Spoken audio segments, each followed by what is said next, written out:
Hi అండి. చాలా మందికైతే arm down అనేది కటింగ్ అయితే కరెక్ట్ తెలియదనమాట. అయితే ఇప్పుడు ఈ కటింగ్ వచ్చేసి మీకు అర్థం కావాలంటే దీనికంటే ముందున్న షార్ట్స్ వీడియో అయితే చూడండి. ఇప్పుడైతే ఇది ఎలా తీసుకోవాలంటే ఇప్పుడు ఇది చంక వరకు టైట్ మార్కింగ్ అయితే వేసుకున్నాం కదా. వేసుకున్న తర్వాత ఈ ఆర్మ్ రౌండ్ డౌన్ అనేది ఎలా తీసుకోవాలనేది ఇక్కడ నుంచి ఇక్కడికి టేప్ పెట్టేసుకొని ఇలా సగం ఫోల్డ్ చేసి ఇట్లా మార్క్ అయితే వేసుకోండి. ఇట్లా మార్క్ వేసుకున్నాక ఈ నుంచి ఈడికి ఒక 2 ఇంచులు అయితే ఇట్లా మార్క్ వేసుకోండి. వీడికి ఒక 2 ఇంచులు ఇక్కడికి మార్క్ వేసుకోండి. ఈ నుంచి ఇక్కడికి పావు తక్కువ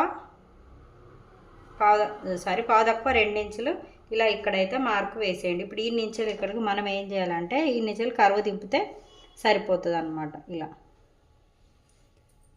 చూసారు కదా. ఈ కరెక్ట్ ఇట్లా మనం కనుక మార్కింగ్ వేసినట్టయితే ఈ వెనకాల భాగం వచ్చేసి ఇక్కడ ప్లేస్లో కుచ్చులు ముడతలు అనేది రాదనమాట.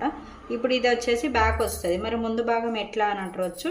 ముందు భాగం చంకాలు ఒత్తుకు అనేది తీసేటప్పుడు ఇక్కడ నుంచి ఇక్కడికి ఒక 1 ఇంచ్ మార్క్ వేసుకొని ఈ నుంచి ఇక్కడికి ఒక 1 ఇంచ్ మార్క్ వేసుకున్న తర్వాత ఇక్కడ నుంచి ఇక్కడికి ఇలా టేపు పెట్టేసి ఫోల్డ్ అయితే వేసుకొని సేమ్ యాజ్ ఇట్ ఈజ్ ఇప్పటిలాగానే మార్కింగ్ వేసుకొని వీడొక 1/2 ఇంచు మార్క్ అయితే వేసుకోండి. ఇక్కడ నుంచి మనం ముందు చంకల ఒత్తుకైతే ఈ విధంగా మార్క్ వేసుకొని ఇక్కడి వరకు స్టాప్ చేసేయాలన్నమాట. ఇప్పుడు ఇది వచ్చేసి ముందు భాగం డౌను, ఈ పైనది వచ్చేసి వెనుక భాగం డౌను. ఇంకేదైనా డౌట్ ఉంటే మీరైతే కామెంట్ చేయొచ్చండి. మీరు అడిగిన ప్రతి కామెంట్కి అయితే నేను రిప్లై ఇస్తూనే ఉన్నాను. మీకు ఇంకేదన్నా ఎక్స్ప్లెయిన్ కావాలంటే కూడా నాకైతే కామెంట్ చేయండి.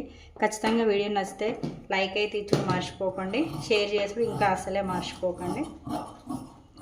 ఇలాగనమాట మొత్తానికి మన హ్యాండ్ అనేది వెనకాల డౌన్, ఇది వచ్చేసి ముందు డౌన్. కానీ కాకపోతే ఏంటంటే ఇక్కడ మనకు చంక జెయింట్ పడుతుంది కదా, ఇది నేను జెయింట్ చేసిన తర్వాత ఈ డౌన్ అనేది కట్ చేస్తాను అనమాట. సేమ్ మనం ఈ జెయింట్ లేని క్లాత్ అయినా ఇంతే, జెయింట్ ఉన్న క్లాత్ అయినా ఇంతేనండి. మనం ఈ విధంగా కటింగ్ కనుక చేసుకున్నట్టయితే మనకు చంకల ముడతలు అనేది ఎక్కడా రాదు.